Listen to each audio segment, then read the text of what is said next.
2, vamos a leer el verso 10 y dice así la palabra del Señor. Libro de Efesios capítulo 2, verso 10. Porque somos hechura suya, creados en Cristo Jesús para buenas obras, las cuales Dios preparó de antemano para que anduviésemos en ella. Oramos delante del Señor. Amado Dios, te damos gracias. Gracias, Señor, por reunirnos, Señor, en esta noche, en tu santo templo, Señor, para oír tu voz. Aquí estamos, Señor, rogamos envíes tu palabra en el poder de tu Espíritu Santo, abriendo los ojos de nuestro entendimiento, abriendo nuestro sentido para comprender, para entender todas las cosas. Y nada hagamos, ni obremos, ni actuemos fuera de tu voluntad. Por eso rogamos, quieras tú tomar el dominio, el control de todas las cosas, el control de nuestras vidas, de nuestros pensamientos, de nuestro ser. Ayúdanos, Señor, a rendirnos en completa armonía a ti, a tu Espíritu, de manera, Señor, que seas manifiesto tú y no nosotros, mi Señor. Que tu gracia en esta noche nos guíe, envíes tu palabra en el poder de tu Espíritu Santo, abriendo nuestro entendimiento. Gracias, Padre. Muchas gracias te damos en el nombre de Jesucristo. Amén y amén. Tomamos asiento. Gloria al Señor. Gracias al Señor que podemos ir avanzando en lo que respecta a la obra material. Los hermanos están empezando a venir los domingos para trabajar en la iglesia. Bueno, hay ladrillos que levantar, hay albañilería que hacer, una cosa, herrería, ¿vio? Herrería, la parte de arriba, los fierros. Y ya cuando entramos en la albañería ya hay que levantar ladrillo y todas esas cosas, gracias al Señor, porque los hermanos están dispuestos y están viniendo, ¿vio? Y la obra va avanzando, ¿vio? Hay obras que nunca pudieron comenzarse, hay obras que comenzaron y están estancadas, hay obras que van rapidísimas y otras obras que van lentas, pero van. Eso es lo importante.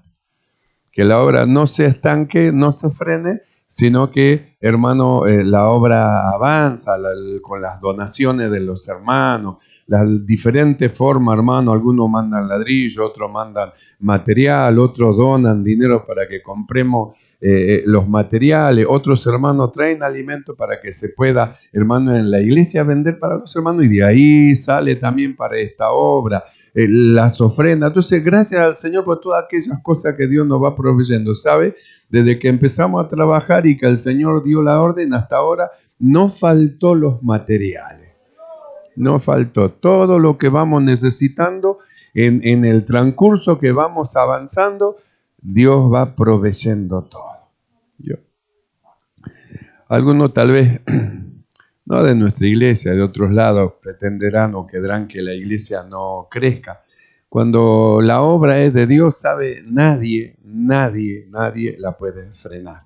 No hace mucho comentaba yo con una hermana, ¿no?, de esta congregación, de otra iglesia, y le comentaba y pude ver su desagrado, en lugar de ponerse contenta, gloria a Dios, su desagrado de que la iglesia vaya marchando.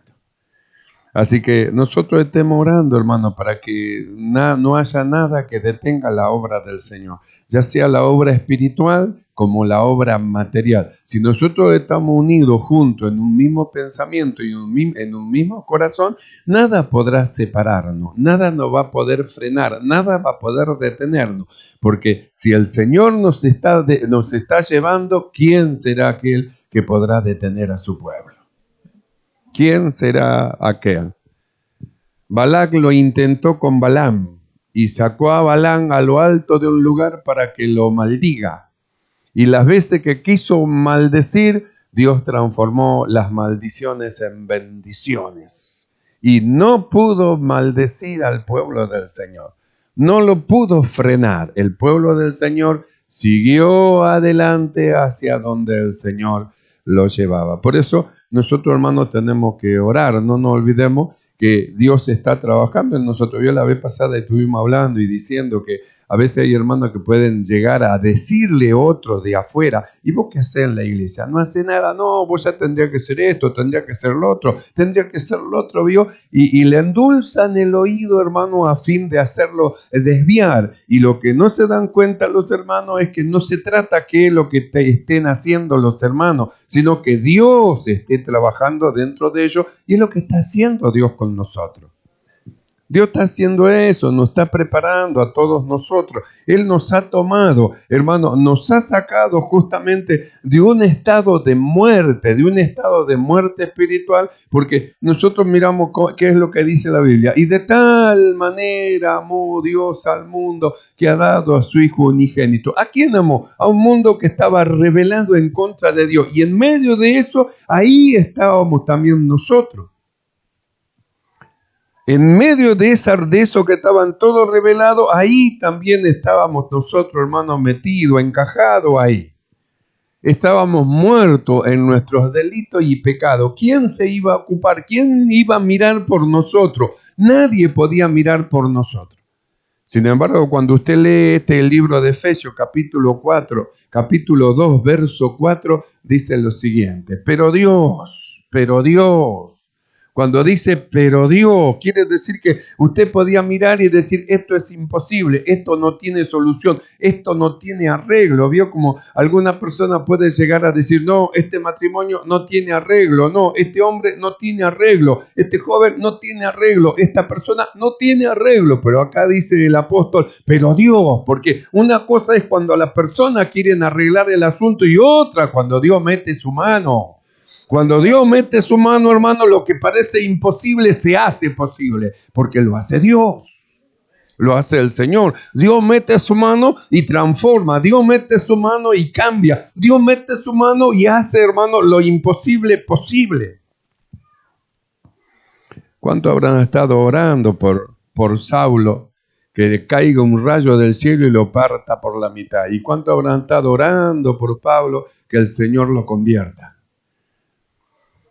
Y nosotros miramos en la palabra del Señor como aquel que era enemigo de la cruz de Cristo, de repente, hermano, se hizo siervo de justicia, de la justicia que es de Dios mediante la fe. Es decir, ¿quién es el que hizo esa gloriosa transformación en él?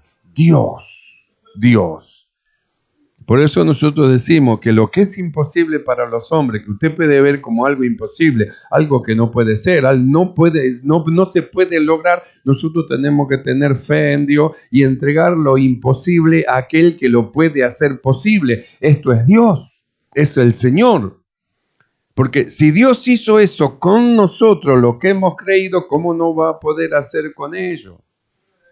Cuando Pablo hace el listado de los pecadores, él se pone, hermano, como el primer y gran, el peor de todos, de los pecadores. El primero dice, soy yo. Y luego él se muestra como en el pecador más grande, del que hizo las cosas más malas, persiguió, hizo blasfemar, hermano, a los que habían creído en Cristo Jesús, lo hacía negar, lo metía en cárcel, los azotaba. El que había cometido cosas más grandes, él se pone como primero y diciendo, si en mí, yo que era un perseguidor, yo que era un injuriador, yo que iba en contra del evangelio, si en mí este evangelio hizo algo, ¿cómo no va a ser en ustedes que son menores que lo que yo era? Si lo hizo en mí, también lo puede hacer en ustedes. Entonces, nosotros miramos, si el Señor tiene poder para hacer de lo imposible posible, entonces tengamos fe en Dios y no desmayemos. Porque si Dios trabajó y hizo con nosotros lo que hizo, ¿por qué no lo puede hacer en otro? Piense lo que era antes, su actitud de antes, la forma que tenía antes, cuando Cristo no estaba dentro de su corazón, sus acciones, sus obras. Piense, sin embargo, un día resplandeció el Evangelio de Dios dentro de su corazón y algo se pasó dentro suyo y se produjeron cambios, transformaciones. ¿Sabe qué hizo Dios? Dios nos tomó en sus manos. Nos tomó en sus manos. Entonces, ¿qué es lo que hizo el Señor? Nosotros que éramos enemigos de Dios, que estábamos muertos en delito y en pecado, dice el apóstol Pablo, en Efesios capítulo 2, 4. Pero Dios, que es rico en misericordia, por su gran amor con que nos amó, aun estando nosotros muertos en pecado, nos dio vida juntamente con Cristo, por gracia soy salvo. Entonces, ¿qué es lo que hace el apóstol Pablo? Justamente muestra, dice, pero Dios que es rico en misericordia. ¿Sabe qué es rico? Significa, hermano, que nunca le va a faltar, tiene de más, tiene para dar. Por eso la misericordia de Dios se mostró en nosotros y la misericordia va juntamente con el amor. Por eso dice, pero Dios que es rico en misericordia, por su gran amor que nos amó. Entonces el gran amor lleva a tener misericordia. Y si Dios tuvo misericordia de nosotros que hemos creído y hizo una obra, ¿cómo no va a operar en ello? Debemos de creer. Debemos de creer, debemos de orar por ello, para que el Espíritu de Dios tome sus corazones, sus mentes, hermano, los transforme, los traiga, haga una obra gloriosa. Pero debemos de presentar, hermano, las cosas, las situaciones delante del Señor para que Él opere y obre. ¿Qué hay imposible para Dios? ¿Es imposible para Dios cambiar una persona? Si lo hizo con usted, ¿cómo no lo va a hacer con otro? Es imposible para Dios cambiar los pensamientos. Si lo hizo con usted, ¿cómo no lo va a hacer con otro? Es imposible que Dios lo introduzca al Evangelio. Si lo hizo con usted, ¿cómo lo va a hacer con otro? Entonces tengamos fe en Dios. Creamos. Por eso dice, pero Dios, piense, si hizo con usted, ¿cómo no lo va a hacer con él? Pero Dios, que es rico en misericordia, por su gran amor con que nos amó, aun estando nosotros muertos en pecado, nos dio vida juntamente con Cristo. Por gracia soy salvo. Entonces a veces uno espera que Dios haga una obra, pero nosotros tenemos que ir a aquel que hace la obra, esto es Dios. Y tenemos que presentar a aquel en quien queremos y anhelamos y deseamos que Dios haga una obra, presentarlo delante de Dios para su salvación, para la vida eterna, presentarlo delante de Dios, hermanos, para que no se pierda, para que no resbale al infierno, presentarlo delante de Dios siempre, esperando y confiando que Dios va a hacer la obra y Dios oye la oración del justo. Dios la escucha, Dios oye, entonces usted se dedica a orar por su hijo y se dedica a orar. No estoy hablando de oré hoy y listo, ya me olvidé. No, usted se dedica a presentar delante de Dios sus peticiones por su esposa, sus peticiones por sus hijos, sus peticiones por aquello que usted necesita que Dios haga una operación. Entonces usted lo presenta y lo presenta y lo presenta y lo presenta y Dios no es sordo, Él oye la oración y opera y obra. Si Elías hubiera orado y hubiera dicho en la primera oración, no pasa nada, bueno, me voy, en la segunda abandono, nunca hubiera visto el aguacero que llegó después de la séptima oración. Él no sabía que tenía que orar 7 veces. Sin embargo, la Biblia dice que a la séptima vez ahí ya empezó la tormenta. Pero él insistió, rogó, pidió, clamó, esperó, confió y no abandonó, siguió hasta que se vio la obra de Dios. Nosotros oramos 1 vez, 2 veces, 3 veces, 4, ya abandonamos todo. No. Naamán el sirio, él sabía que eran 7 las veces que tenía que zambullirse. Elías no sabía que a la séptima vez Dios iba a contestar. Él estaba esperando una respuesta de Dios y oraba y oraba y volvía a orar y volvía a orar y volvía a orar y volvía a orar. ¿Qué pasa si Dios no hubiera contestado a la séptima vez? Hubiera seguido orando. Estaba buscando una respuesta de Dios. Entonces, ¿por qué desmayar? ¿Por qué dejar de orar por aquello en los cuales Dios tiene poder para transformar aquellas cosas que parece que son imposibles? Como que no se van a cumplir. Para ustedes son imposibles. Pero ¿qué hay imposible para Dios? ¿Qué hay imposible? Alguien peor para el cristianismo que Saulo no había. Sin embargo, la oración del justo pudo mucho. Su corazón se convirtió, y si el corazón de Saulo, un legalista al extremo, discípulo de Moisés, criado a los pies de Gamaliel, si su corazón en esa actitud y en esa acción, hermano, fue transformado, ¿cómo no va a ser transformado aquellos que no tienen actitud tan severa en cuanto, hermano, a la ley? Porque no había uno más legalita que el apóstol Pablo, que era Saulo en su tiempo. Más legalista que él no había. Él estaba criado a los pies de Gamaliel y él era fariseo de fariseo, dice. Él no había nada que se le podía decir, era recto, subido una rectitud. Es tan estricto en todas las cosas que cuando se encontró con el Señor, hermano, se tuvo que rendir y tomar lo estricto que él era, tenerlo por basura, por el inminente conocimiento de Cristo Jesús, hacia donde Dios lo iba a llevar. Y eso ya iba más allá, hermano, de sus obras humanas, justas, correctas y perfectas, iba mucho más allá. Entonces junta todas sus obras juntas, justas, perfectas y correctas, la trae a un costado, la tiene por basura, por el inminente. Él quiere ir al conocimiento, conocer a Cristo, conocerle a Él. Por eso nosotros leímos algo que Dios ha hecho con nosotros en el libro de Efesios 2:10, donde dice, porque somos. No dice que vamos a hacer, dice que Dios estuvo trabajando con nosotros. No dice que lo va a hacer, dice que ya lo hizo. Por eso nosotros tenemos que pedir por aquellos en los cuales todavía el Espíritu del Señor no operó en sus corazones, no operó en sus mentes. Nosotros no tenemos que desmayar, tenemos que pedir por ello, porque si lo hizo con nosotros, con ellos también lo va a hacer. Pero debemos de pedir y se os dará, golpead y se os abrirá. Si nosotros pedimos, si nosotros golpeamos, Dios es poderoso para obrar. Sin desmayar, constantemente estamos pidiendo por este asunto, Señor, por este asunto, Señor, yo lo necesito, por este asunto, Señor. Y cada vez que va delante del Señor, hermano, y Dios no se tarda en contestar. Entonces, si Dios hizo con nosotros esto, Pablo dice, porque somos hechura suya, creados en Cristo Jesús para buenas obras, las cuales Dios preparó de antemano para que anduviésemos en ellas. Porque somos, no dice que va a ser, dice que somos. ¿Qué es lo que somos? Hechura suya. Yo estaba viendo esa palabra hechura, viene de la palabra poiema, de poieo, que significa hacer. Que tiene que ver justamente, hermano, con la palabra castellana poema, porque la palabra castellana poema deriva justamente, hermano, de la palabra poiema del griego.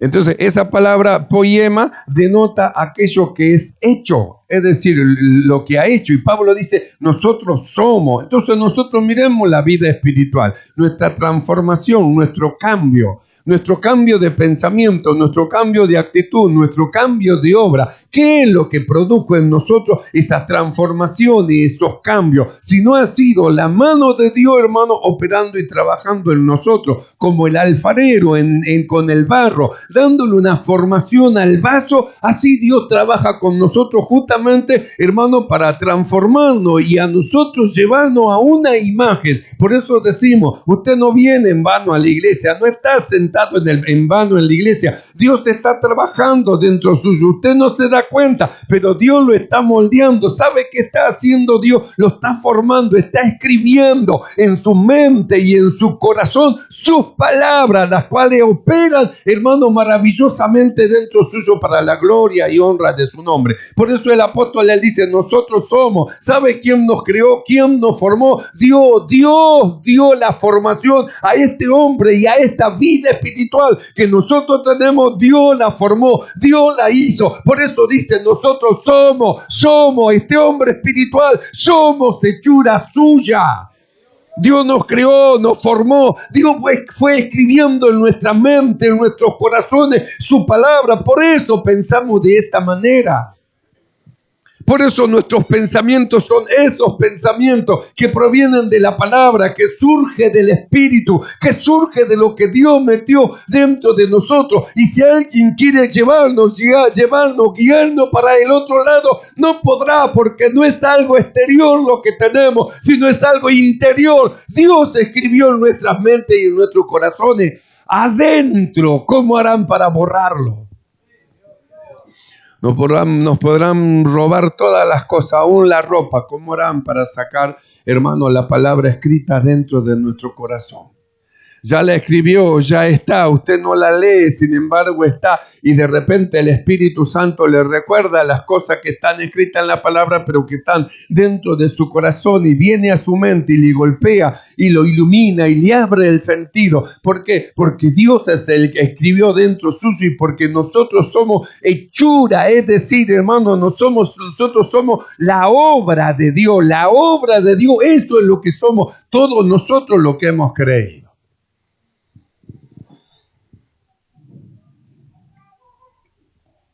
Y Dios nos fue llevando mediante un evangelio glorioso. Cuando nosotros leemos en 2 de Corintios, capítulo 4, verso 3, el apóstol Pablo dice lo siguiente: pero si nuestro evangelio está aún encubierto, entre los que se pierden está encubierto, en los cuales el Dios de este siglo cegó el entendimiento de los incrédulos para que no les resplandezca la luz del evangelio de la gloria de Cristo, el cual es la imagen de Dios. Para que no le resplandezca, dice, la luz del evangelio de la gloria de Cristo. El evangelio de la gloria de Cristo. Nosotros miramos el evangelio del sufrimiento de Jesús. Y miramos las enseñanzas de Jesús y vemos cómo Jesús fue hasta la cruz y en la cruz murió. Entonces es el evangelio que enseña, hermano, el sufrimiento del Señor y todas las doctrinas que el Señor Jesús iluminó justamente a sus discípulos. Entonces un evangelio que al cristiano lo lleva al arrepentimiento y lo lleva a estar, hermano, hasta la cruz de Cristo. Lo lleva a postrarse delante de la cruz de Cristo en arrepentimiento. Sin embargo, el apóstol Pablo, él habla de un evangelio, el evangelio de la gloria, no de Jesús, del Cristo. Si bien Jesús es el Cristo, pero Jesús que estaba en la carne, hermano, tuvo que ir hasta la cruz para pagar el precio, y el que resucitó es el Cristo, el Jesús resucitado, el Salvador, el Cristo. Él fue nuestro Salvador cuando murió. Antes de morir no fue nuestro Salvador, fue la guía, iluminando, aclarando, hermano, abriendo los sentidos de los que habían creído, llevando delante de él, pero el precio lo pagó con su muerte en la cruz, y nuestra salvación fue por su muerte. Él murió, pagó nuestros pecados, resucitó y nos entregó un glorioso mensaje, el mensaje de la justificación, que lleva al hombre más allá del evangelio que Jesús predicó. Nosotros miramos y tenemos 4 evangelios: Mateo, Marcos, Lucas y Juan. Tenemos 4 evangelios que nos lleva, hermano, hasta la cruz de Cristo. Y nosotros miramos las cartas del apóstol Pablo, y Pablo dice, el evangelio que Dios me dio. Por eso, cuando leemos este verso 3, dice, pero si nuestro evangelio, dice, hermano, el apóstol, es decir, aquello que Dios le reveló, la revelación que le trajo Dios acerca de su Hijo, del Cristo glorificado. Pero si nuestro evangelio está encubierto, entre los que se pierden está encubierto, en los cuales el Dios de este siglo cegó el entendimiento de los incrédulos para que no le resplandezca la luz del evangelio de la gloria de Cristo. Entonces nosotros tenemos un evangelio que nos lleva hasta la cruz, y tenemos, hermano, la continuación, porque no es que es otro evangelio, sino que la revelación que recibió el apóstol Pablo es la continuación de este evangelio que Jesús no lo pudo expresar porque no le creían. Si le hablaban de cosas terrenales y no creían, ¿cómo iban a entender más adelante de cosas espirituales más profundas? Necesitaban morir, nacer de nuevo para estar capacitados para recibir las enseñanzas y el ministerio de la justificación. No le podía hablar. Entonces, cuando Jesús fue nuestro Salvador, cuando murió, cuando resucitó, hermano, Él fue nuestro Salvador. Con su muerte nos trajo el perdón de pecado, y con su resurrección a nosotros nos trajo la justificación. Por eso, el evangelio, que es un solo evangelio, no solo termina en la cruz, va más allá de la cruz hasta la gloria de Dios. Es un evangelio. Un evangelio que se va detrás de la cruz con el evangelio que Dios le dio al apóstol Pablo acerca de su Hijo Jesucristo. Entonces, un evangelio que nos lleva hacia adelante. Y un ministerio el cual es revelado, el ministerio de la justificación. Porque si alguien no recibe el ministerio de la justificación, ¿cómo va a pasar detrás de la cruz? Porque lo único que nos hace pasar detrás de la cruz es el ministerio de la justificación. Si no se lo conoce o se lo desconoce, la persona siempre sigue diciendo, no, yo soy un pecador, soy un hombre pecador. Y siempre necesita de la cruz y siempre va a la cruz de Cristo a arrepentirse. Yo me arrepiento y me arrepiento y me arrepiento. Cuando le he declarado el ministerio de la justificación, entonces pasa detrás de la cruz y va rumbo a la perfección. O Jesús quedó en la cruz. Jesús llegó a la cruz, pero no se quedó en la cruz. Murió, fue sepultado, pero al tercer día Dios lo resucitó. Y está sentado a la diestra de Dios. No se quedó en la cruz, no está en la cruz. Usted ve la cruz ahora, está vacía. Solo quedó la cruz, pero el Cristo crucificado murió, resucitó, quiere decir que no fue el fin la cruz. Por eso no es el fin para los hijos de Dios la cruz, sino que es el medio por donde nosotros pasamos hacia otra cosa. Por eso el apóstol Pablo habla y dice que lo que hemos creído estamos sentados juntamente con él en regiones celestes. Esto para el hombre pecador es imposible.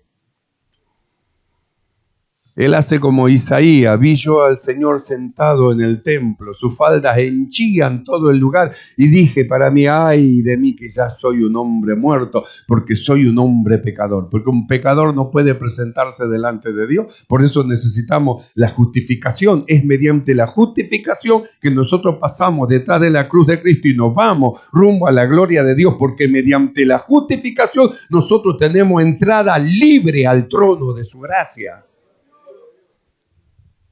Entonces, el valor que tiene, hermano, justamente este evangelio, como dice el apóstol Pablo, la luz del evangelio de la gloria de Cristo. Que no es algo, hermano, inventado detrás, no, es la continuación del evangelio que Jesús predicó y enseñó, y luego a nosotros lo que hemos creído nos lleva a la gloria de Dios, juntamente con Él. Cuando el que ha creído, hermano, está sentado juntamente con Cristo, cuando murió con Cristo. Entonces, si nosotros vamos siempre a la cruz y retrocedemos, y vamos a la cruz y retrocedemos, y nunca morimos. Entonces, llegamos a la cruz, nos arrepentimos, volvemos para atrás y volvemos a hacer todo lo malo, nos arrepentimos y siempre. Pero la Biblia dice que si estamos con Cristo, hermano, juntamente crucificados, entonces con Cristo nosotros hemos sido muertos y con Cristo nosotros hemos sido resucitados. ¿Y qué luz nos trae, hermano, ese conocimiento? Justamente el evangelio, el apóstol Pablo dice, el evangelio que Dios me dio a mí acerca de su Hijo Jesucristo. Este evangelio a usted lo hace pasar la cruz, lo eleva y lo sienta en regiones celestes con Cristo. Este evangelio, el evangelio del apóstol Pablo. Entonces, ¿qué estoy diciendo con esto? Que el primero no es necesario, sí que es necesario, sino cómo el hombre va a llegar a la cruz. Necesita, hermano, del primer evangelio para llegar a la cruz y luego se va adelante rumbo a la perfección. Lo necesita. Por eso dijimos, no que hay otro evangelio, ni hay que 12 evangelios, ni 3, ni 4, ni 5, ni 6, ni 7. Es un solo evangelio, es la continuación del evangelio que predicó Jesús.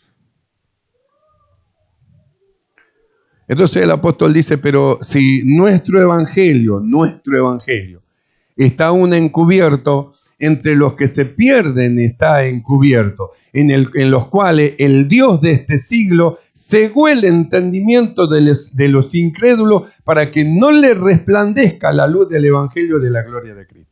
Entonces, ¿qué es lo que hizo el diablo? Él dice, el Dios de este siglo cegó el entendimiento de los incrédulos para que no les resplandezca. ¿Por qué les cegó? Justamente, hermano, porque este evangelio está encubierto en aquellos hermanos que quieren seguir conforme al mundo, quieren andar conforme al mundo, moverse conforme al mundo. Entonces el diablo les cegó el entendimiento. Llegan hasta la cruz, retroceden, llegan hasta la cruz, retroceden, porque no quieren morir con Cristo. Para ellos la cruz es un tropiezo. Pero para nosotros la cruz es una gloria. Ahí murió nuestro Salvador y nos hizo pasar del otro lado. Porque para ir rumbo hacia la gloria de Dios se debe de morir.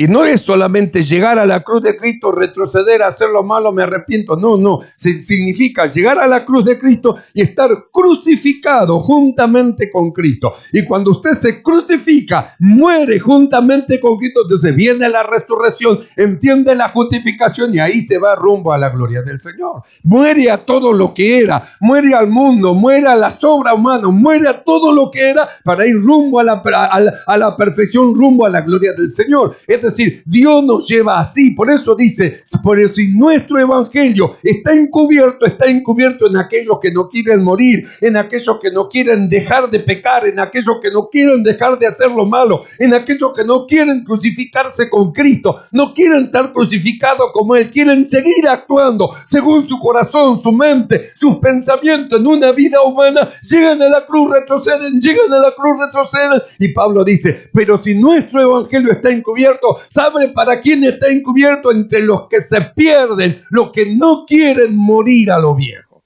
Los que se pierden, dice.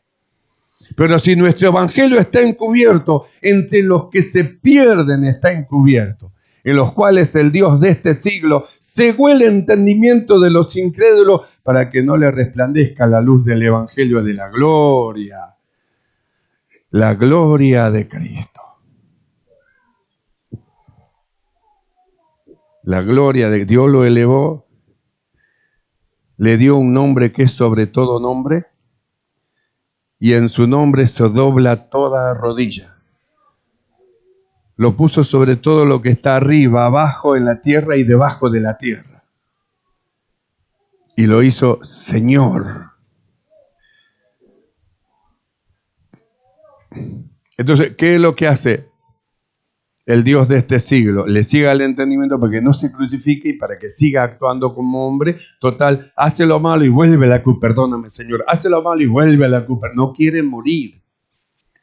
Entonces Pablo hace algo tan clarito acá, que si nuestro evangelio, que a usted lo hace traspasar detrás de la cruz de Cristo para ir rumbo a la gloria de Dios, pero si nuestro evangelio está aún encubierto, entre los que se pierden está encubierto, en los cuales el Dios de este siglo cegó el entendimiento de los incrédulos para que no le resplandezca la luz del evangelio de la gloria de Cristo, el cual es la imagen de Dios. Entonces, ¿qué es lo que siguen siendo? Siguen siendo barro en la casa del alfarero. Solo barro ahí a un costado. No lo puede tomar el alfarero. Cuando el alfarero toma el barro, lo coloca, hermano, en la rueda y empieza a trabajar en él, empieza a darle forma.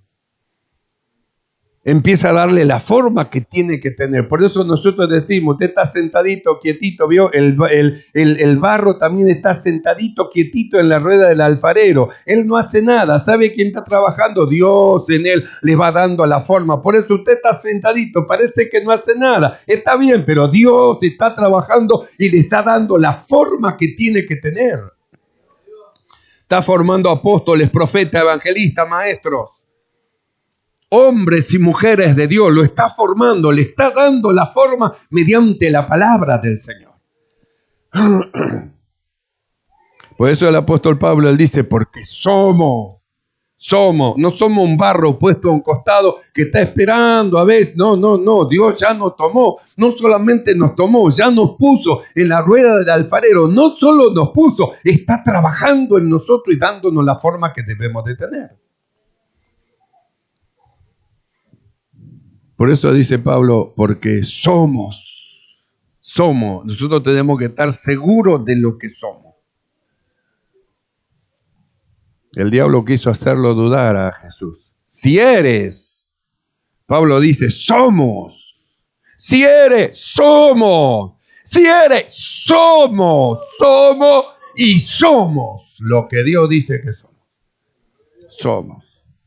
Entonces dice, somos porque somos hechura suya, hechura, aquello que es hecho. Es decir, que este hombre nuevo, esta vida espiritual que nosotros tenemos, esta nueva creación, es hechura de la mano de Dios. Dios fue operando, fue, hermano, trabajando dentro de nosotros mediante este evangelio, el evangelio de la gloria de Cristo, haciendo de nosotros una carta. Cuando nosotros leemos acá en 2 de Corintios, capítulo 3, verso 2, dice lo siguiente. Nuestras cartas, sois vosotros, escritas en nuestros corazones, conocida y leída por todos los hombres, siendo manifiesto que sois carta de Cristo, expedida por nosotros, escrita no con tinta, sino con el Espíritu del Dios vivo, no en tabla de piedra, sino en la tabla de carne del corazón. Y tal confianza tenemos mediante Cristo para con Dios. No que seamos competentes por nosotros mismos para pensar algo como de nosotros mismos, sino que nuestra competencia proviene de Dios, el cual asimismo nos hizo ministros competentes de un nuevo pacto, no de la letra, sino del Espíritu, porque la letra mata, mas el Espíritu vivifica.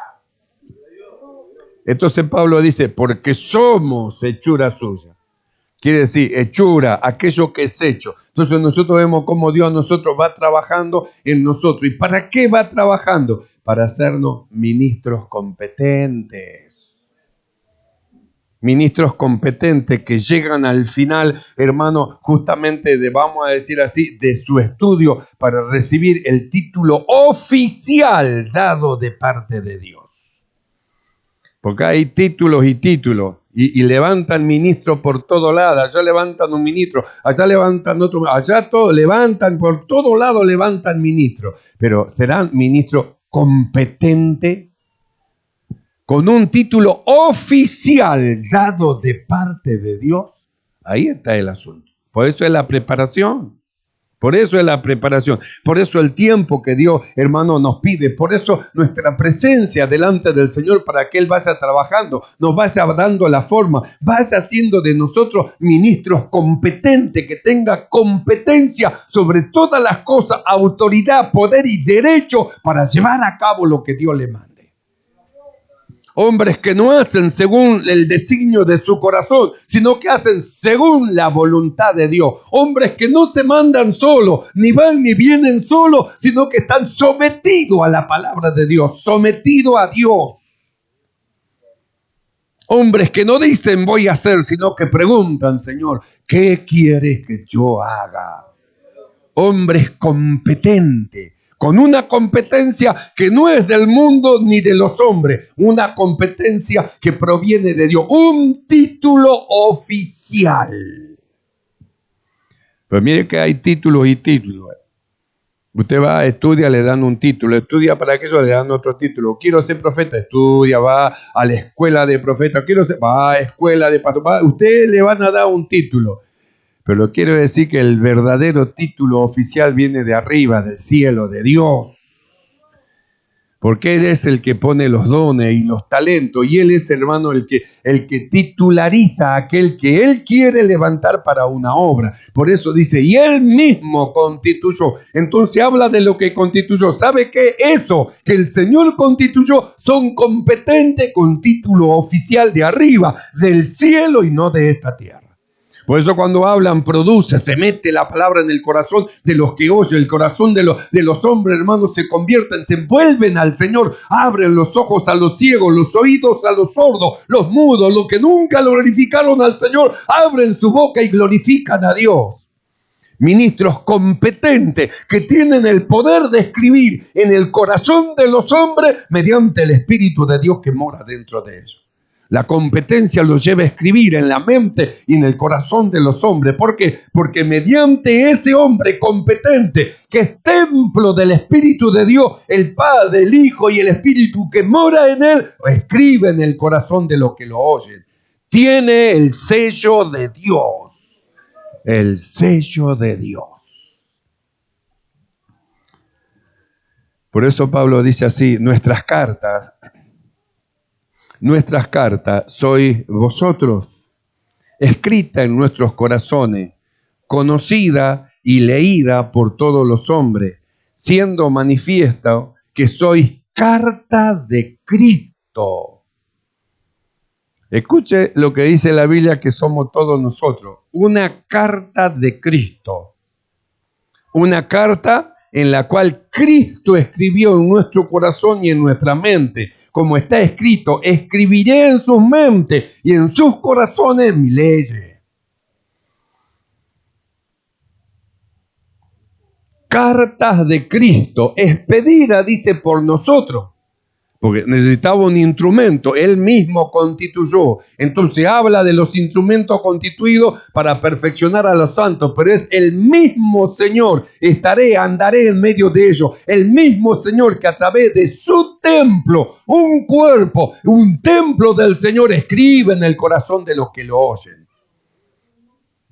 Por eso cuando Jesús escribían los discípulos y lo escuchaban a otro, Él les decía, las palabras que yo hablo no son mías, sino del Padre que está adentro y está escribiendo en el corazón de todos ustedes. Es el que está adentro, Él está escribiendo, marcando, afirmando, poniendo como un sello la palabra de Dios dentro del corazón. Nuestras cartas sois vosotros, escrita en nuestros corazones, conocida y leída por todos los hombres, siendo manifiesto que sois carta de Cristo, expedida por nosotros, escrita no con tinta, sino con el Espíritu del Dios vivo, no en tabla de piedra, sino en tabla de carne del corazón, conocida y leída por todos los hombres. ¿Usted sabía eso que los hombres leen en usted? ¿Sabía eso que los hombres toman lectura de usted, de lo que hace, de lo que dice, de lo que habla y le conoce? Por eso es que el apóstol Pablo dice, téngannos los hombres como administradores de los misterios de Dios. Y donde usted va es una carta leída por su hablar, por su forma de actuar, por su sinceridad, por su bondad, por su honestidad, por su forma, hermano, de moverse en el mundo. Una carta leída. Por eso es que el apóstol Pablo, él dice, sois cartas de Cristo. Cristo escribió en el corazón de ustedes. Cristo lo moldeó. La mano de Dios operando en sus corazones. Cartas leídas, conocidas, y todos los hombres saben a quién leen en usted. A Cristo. A Cristo, al Señor. Escrita no con tinta, sino con el Espíritu del Dios vivo, no en tabla de piedra, sino en tabla de carne del corazón.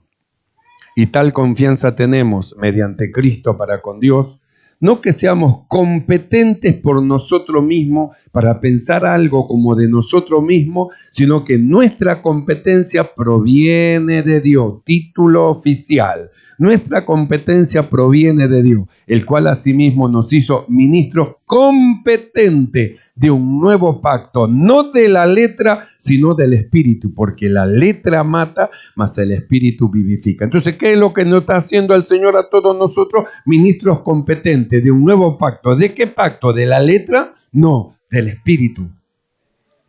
Porque la letra mata, la letra, usted agarra la letra, hermano, sin amor, la letra sin amor destruye. Usted llega a hacer esto y haga lo otro y haga aquello, deje el otro, ponga aquello, traiga para allá. La letra sin amor destruye, mata.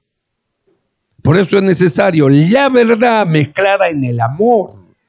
De tal manera que aquel que ha recibido la verdad levante, porque es columna y baluarte de la verdad, en alto la verdad, mezclada en amor que produce en el corazón de los que le oyen convencimiento.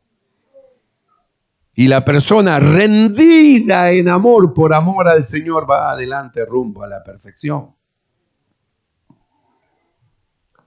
Ministros competentes de un nuevo pacto. No de la letra, sino del Espíritu. Por eso nosotros tenemos necesidad de ser hombres espirituales y mujeres espirituales. No andar con astucia, como algunos andan con astucia, hermano, astutamente, no, sino con sinceridad, con ácimos de verdad, de sinceridad, ser sincero en nuestra vida, lo que somos acá, somos en la calle y somos donde quiera que estamos, nosotros somos, ¿qué es lo que somos? Donde quiera que estemos, hechura de las manos de Dios, eso somos. cartas leídas, escritas de Cristo en nuestros corazones.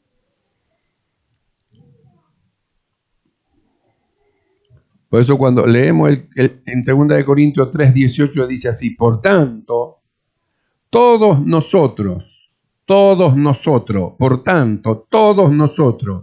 mirando a cara descubierta como en un espejo la gloria del Señor, somos transformados de gloria en gloria en la misma imagen como por el Espíritu del Señor. ¿Qué es lo que dice? Que somos transformados. ¿De dónde? De gloria a gloria. Es el perfeccionamiento que continuamente Dios va haciendo en nosotros. Por eso no tenemos que perdernos ni un solo culto, ni una sola reunión, ni nada que Dios nos haya dado. Así haya sido para evangelizar, para ensayar, haya sido, hermano, para ir a predicar en algún lado, haya sido para ir al grupo. No tenemos que perderlo. Es nuestro alimento espiritual para que nosotros crezcamos. Dios está trabajando en nosotros para hacernos ministros competentes de un nuevo pacto. No de la letra, sino del Espíritu. Por eso necesitamos tener comunión con el Señor. Algunos pueden saber mucho de la palabra de Dios. Le quiero decir que mi computadora a usted le gana. Él se sabe de memoria cualquier texto que le pregunta, le pone y ahí nomás se lo da. Pero él no tiene espíritu. No tiene mi computadora Espíritu Santo. Y Dios a nosotros nos hizo ministros, no de la letra, del Espíritu. Por eso necesitamos vivir en el Espíritu, andar en el Espíritu, caminar con el Señor, ponernos en yugo con Cristo Jesús, hermano, y ir adelante rumbo a la perfección. Dios está trabajando. Descanse en el Señor. Dios está trabajando. Eche su carga sobre el Señor y Él hará.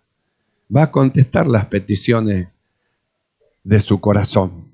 Él está trabajando, haciéndonos ministro competente, porque lo que hemos creído, somos hechura suya, creados en Cristo Jesús para buenas obras. Amén, hermano.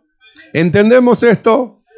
Nos ponemos de pie para orar entonces y agradecer al Señor. Amado Dios, alabamos tu nombre, te ensalzamos y te damos gracias. Gracias, Señor, por este supremo llamamiento que hiciste en nosotros, por habernos revelado el evangelio de la gloria de tu Hijo, Señor. Este evangelio que nos llevó al ministerio de la justificación, mediante el cual, Señor, estás tú trabajando en nosotros, porque lo que hemos creído somos hechura, Señor, tuya, creados en Cristo para buenas obras. Gracias, Señor, pues tu palabra ha sido escrita no con tinta en papel, sino con tu espíritu en nuestro corazón. Gracias, Padre. Muchas gracias te damos en el nombre de Jesucristo. Amén y amén. ¿Pueden dar gloria a Dios, hermano? Él es digno de ser alabado y glorificado. Su misericordia es para siempre, rico en misericordia. Alabemos al Señor.